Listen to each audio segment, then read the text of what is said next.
Alrighty guys, I'm trying to make this as comfortable as possible. Y'all see this? Yes, Chrysler 300. Cousin Pookie. Yeah, y'all know where this is going. He strikes again. This time I want to give Cousin Pookie a little credit. Alright, I guess he went over. I don't know if this was done at a shop. I don't know where. Or he came to he a mobile mechanic. I don't know. Well anyway, y'all see this? Brand new fuel pump. And guess what? It's Mopar. So yeah, kudos to Cousin Pookie. Now the thing about Mopar, if you're dealing with Mopar, you have to understand that they redesigned the fuel pump.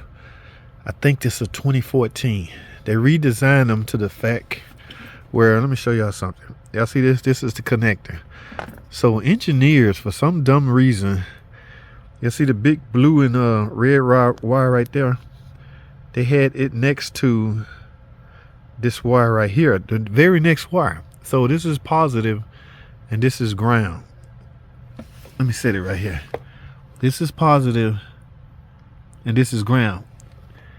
This is positive and this is ground. Guess what? They side by side. Bad idea, man. No, you don't want to. Oh my goodness. All right. For whatever reason, that's a bad idea. So they redesigned the electronics in the fuel pump. All they did was redesign the actual, not redesign the pump, they redesigned the circuitry. Okay, they just moved some wires. On the fuel pump is nothing but wires going to a motor, electrical motor. The way that electrical motor is powered through the battery, 12 volts, which come through this connector. So they rerouted the wiring on this. So what has to happen was this has to be rerouted too. Now, I look under here and I'm wondering how this car running. Yeah, because it don't look like he did nothing. This is the way it comes in the factory. And then I got to thinking, there's no way in hell I may verify that this was Mopar. Yes. And I know good and damn well they changed the circuitry. So all I did was came to the conclusion of, yes, Cousin Pookie strikes again. What he did was he went down here and did his magic. See, the thing is, it's really just pin 2 and 3, guys. If you can depin this and pull out pin 2 and just swap it with 3, the only problem with that is pin 3 is a smaller gauge wire than the current way it's setting. Okay, so that's not a good idea, in other words. So what Cousin Pookie did, because he couldn't depin this, he just came down here further down the wiring harness and right here he just cut the wires that go to pin 2 and 3 and just reversed them. So here's the break.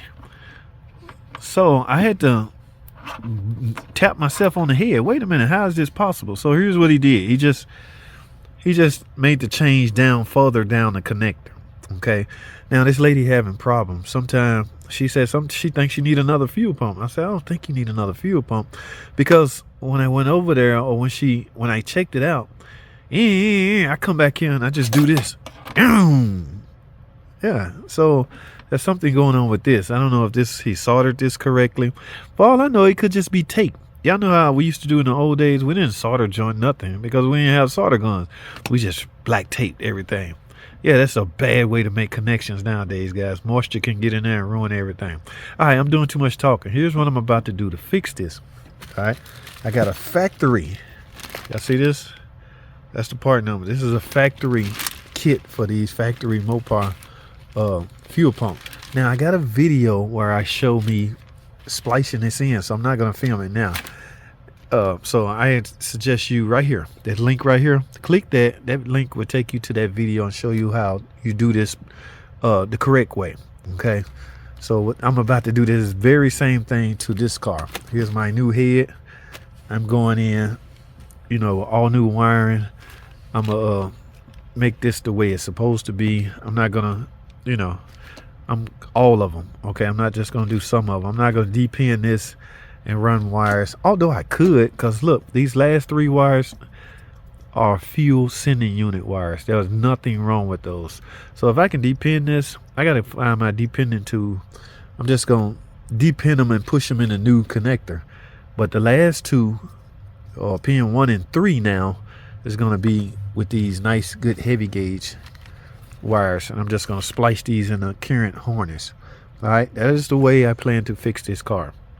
So y'all keep in mind, you can't just, I think it's 2012, 2011 through 2018 is where they made the changes with the fuel pump. All right, so y'all keep that in mind, and don't try to rig this. Do it right, because yeah, it caused you some headaches. You didn't want to go back to Cousin Pookie. JT, yeah, I know. This most of the calls I get. Okay, I don't know if Cousin Pookie charged so cheap or so low to where people can't.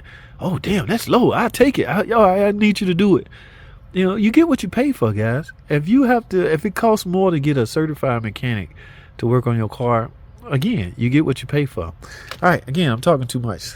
See, this is a factory connector. It's just not wired correctly.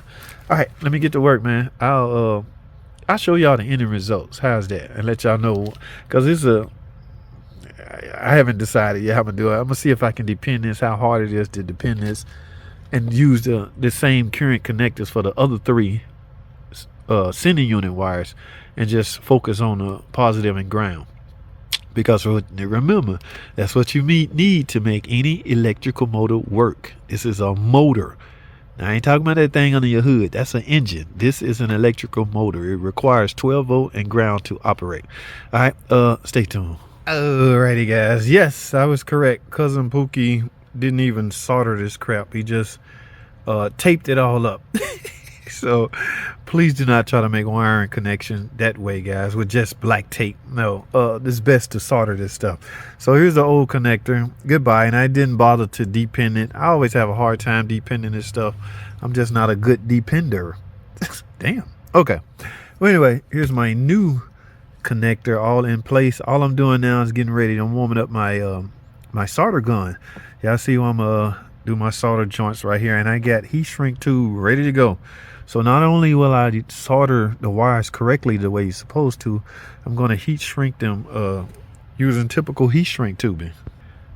Yeah, that's the best way to get her done, guys. So,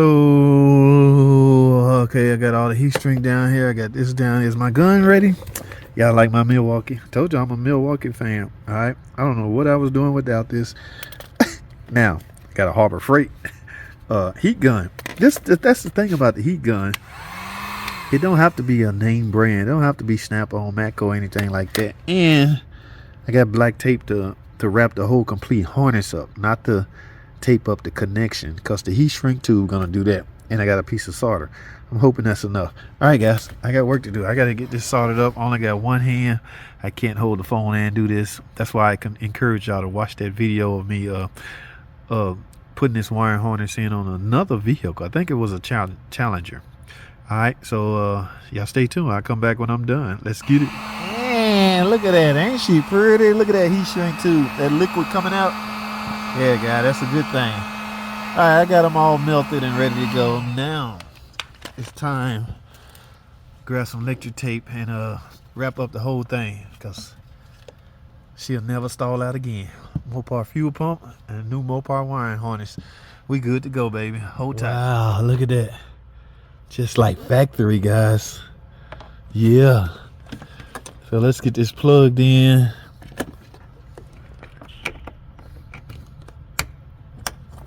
Y'all hear that? Nice and locked in.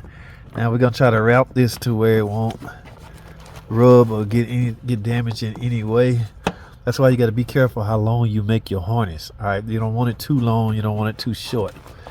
The way I do it, it's just freaking right. So now we put the cover back on like that. Cover all that up.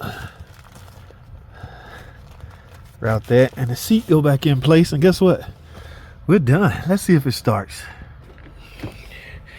And ladies and gentlemen, ta-da!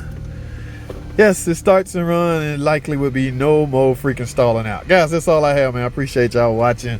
Thanks for watching. Comment, subscribe, and if you're not, and I'll see y'all on the next freaking video.